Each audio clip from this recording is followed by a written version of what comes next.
who's in front of their bookshelf again.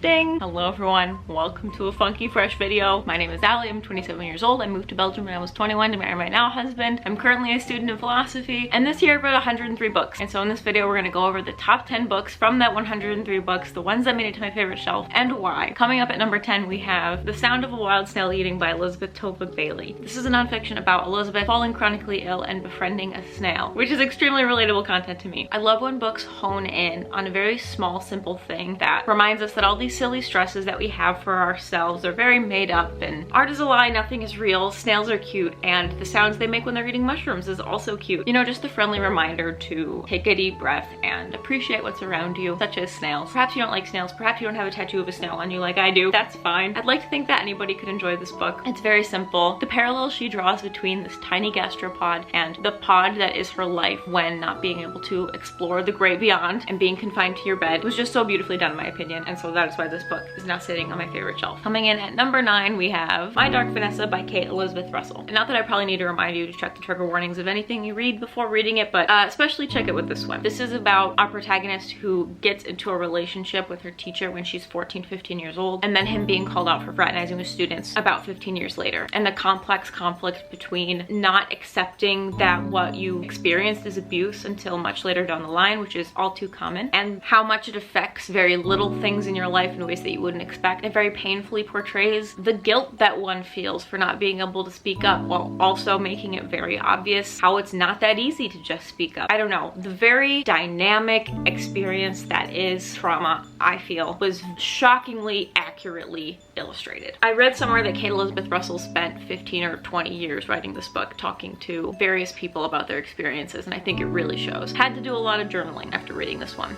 to put it simply. Take care of yourself when reading this one, to put it simply. But I'm still thinking about her to this day, so that's why she's sitting on my favorite shelf. Number 8 on the list we have How Do You Live by Genzaburo Yoshino. This book is a very simple story about a little boy and his relationship with his uncle, and he writes letters to his uncle back and forth asking very basic everyday but yet somehow profound questions, and the advice that they exchange. This book reads like a Studio Ghibli movie, which makes sense because Hayao Miyazaki is in the process of making this into a Studio Ghibli animated film, which I'm so excited for. Again, it's just one of those books that remind you to both zoom out and look at the big picture, but also hone in on the little details and appreciate them. It was just beautiful and I loved it, and I definitely want to reread it, and that's why it's sitting on my favorite shelf. Number 7 on the list is Monster Calls by Patrick Ness. This is a children's middle grade story about a little boy whose mother is sick in the hospital, and a monster visits him at his bedroom window and informs him that he will be telling him 3 tales, and after those 3 tales the little boy has to tell the monster his truth, his final tale. It's filled with a lot of great artwork, and it gives me the feeling of The Alchemist having a baby with the graphic novel I Killed Giants, which are 2 very good books in my opinion. It stays light enough on the surface where you feel the mystical, youthful elements while also delving so deep into your soul and ripping your heart out. It unearths really powerful themes of grief, death, and acceptance. And throughout the monster's tales, I feel like it also shows moments of moral ambiguity and reminds us that humans aren't just monsters or great people. We all fall in the middle. We all make mistakes. We all do gross things. We all don't fall into a binary of villain or hero. And despite being for a younger audience, I think everyone could benefit from reading this. So if you have the time, it's a shorter book. Highly recommend you pick it up. It's on my favorite shelf for a reason. Number 6 on the list is On Earth We're Briefly Gorgeous by Ocean Vuong. I've said it once and I'll say it a million times. This is one of the most beautifully written books I have ever stumbled across. It's a fictional book, but almost reads like an autobiography about a Vietnamese immigrant who writes all these letters to his mother in English because she can't speak English. So we get a very raw and real peek into his life. It covers cultural clashes, addiction, language barriers, LGBTQ themes, grief, you name it. It's all in here, so poetically fleshed out. Just look at all of those dog-eared pages. Those are all moments where I just clutched my chest and went, ooh, that's good. I think this book deserves all the hype that it has online, which I feel like very rarely happens. So he just did such a great job of writing such a relatable story despite the reader perhaps not falling into these specific notches of life. A very emotional reminder, once again, that we're all human and we're just all trying to make it, and life is hard. So good. So good. Coming in at number 5, we have Watch Over Me by Nina LaCour. Now, I've never had a book be so painful and so comfortable at the same time. This is a book about a girl outgrowing the foster care system, and she's offered a position at this cottage orphanage situation where all the little kids' traumas are manifested into little ghosts, and it's about embracing your ghosts and living with your ghosts. The characters and the dialogue to me were just so realistic, and I really felt like I was there. And after finishing it, I honestly felt homesick because I wanted to go back to this place where I felt understood and loved and nourished. I absolutely loved the character Lee in this book. He might have been one of my favorite characters of this year. I both saw myself within him and also wanted to give him a hug. This was just so sweet. It dips its toes into the trauma pool enough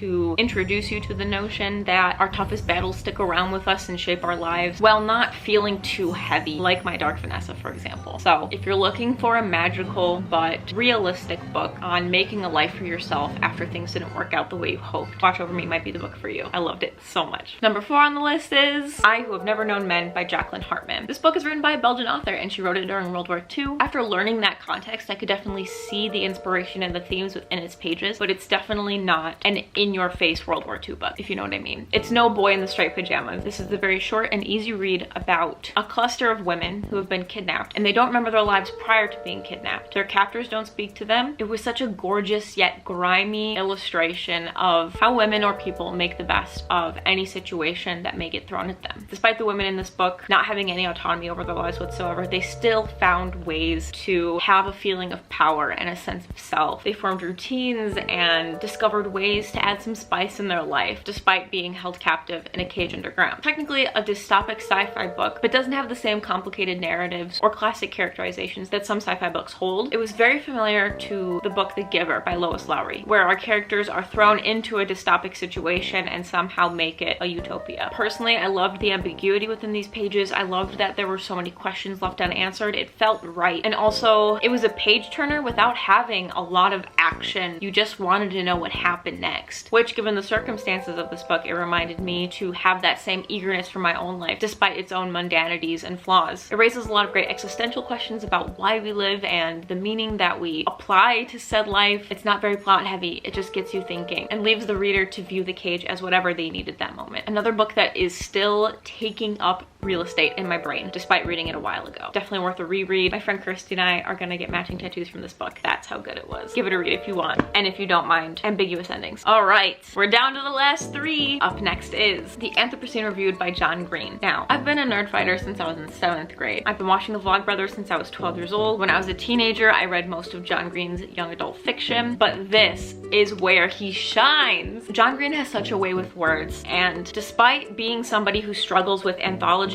and essay collections, there was no struggling taking place within this book. Another very existential, thought-provoking book on the list. We cover life, loss, love, and Canadian geese. I have given this book so many tabs because there was just so much helpful insight that you can pocket and carry with you for the rest of your days. I will most undoubtedly be rereading this book in 2022 because you have to. You can't simply read this book just once. It is so impossible to pick a favorite moment within this book, so I truly just opened the book to one of the tabs and this is what it says. I've often wished, especially when I was younger, that my work was better, that it rose to the level of genius, that I could write well enough to make something worth remembering. But I think that way of imagining art might make individuals too important. Maybe in the end, art and life are more like the world's largest ball of paint. You carefully choose your colors and then you add your layer as best as you can. In time, it gets painted over. The ball gets painted again and again until there is no visible remnant of your paint. And eventually, maybe nobody knows about it except for you. But that doesn't mean your layer of paint is irrelevant or a failure. You've permanently, if slightly, changed the larger sphere. You've made it more beautiful and more interesting. The world's largest ball of paint looks nothing like the baseball it used to be, and you're part of the reason.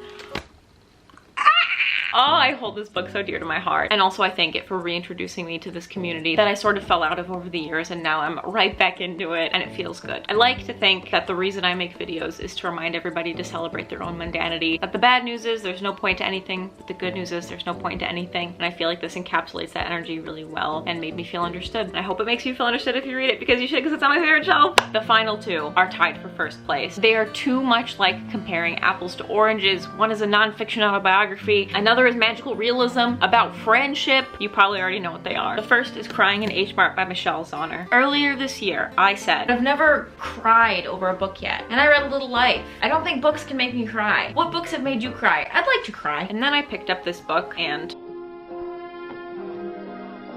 Niagara Falls, Frankie Angel.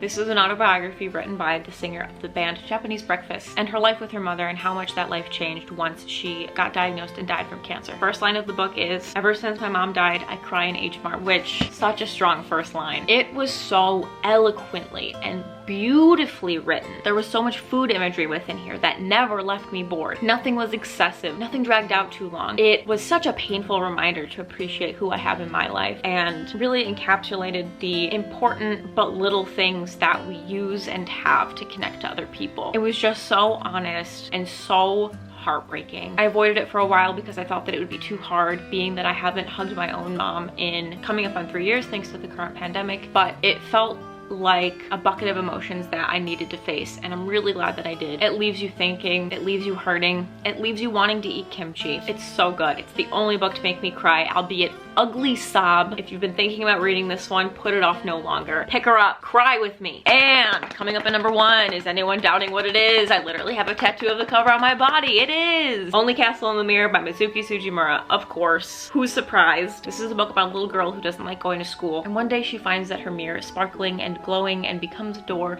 to a magical castle with a bunch of other friends who are in a very similar situation. The Wolf Queen rules this castle and informs them that they need to find a key to unlock one wish. Once the key is found, the finder will get one magical wish and the magical castle will cease to exist. But of course the kids fall into a beautiful friendship and don't want the castle to ever go away. This book feels like a Studio Ghibli movie to a T. It's light and playful with hidden dark gems. The ending, hi Rumi.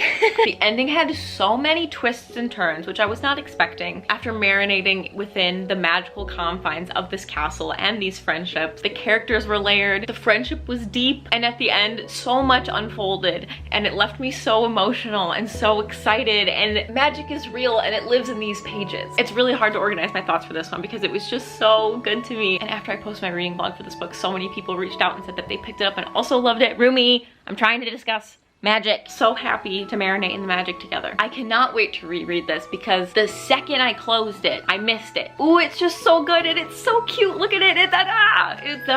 Okay, this is probably my favorite book of forever and all time. To be perfectly honest, I don't think there is a world nor a timeline in which I find a book that surpasses this one. I'm up for the challenge and I'm excited to find out if such a book exists. But for now, you are looking at not only my favorite book of 2021, but my favorite book, period. If you don't read anything else, please read this book. Ooh, read this book. I loved it. Oh, I love it. I love it. I love it. I love it. And I hope you will too. And that is it. Those were my top 10 books of 2021. Did any of these fall on your favorites list? After watching this, did any of them go on your TBR? What were your favorite books of 2021? I'm so curious. I love talking about books and reading about books and hearing about books, so please let me know. In the description is the link to the Patreon if you want to join the Pocket Pages book club, as well as my Bookstagram and all that jazz. Here's to a happy reading year. And as always, thank you for clicking, thank you for caring, and thank you for being nice. I'll see you in the next one. Bye!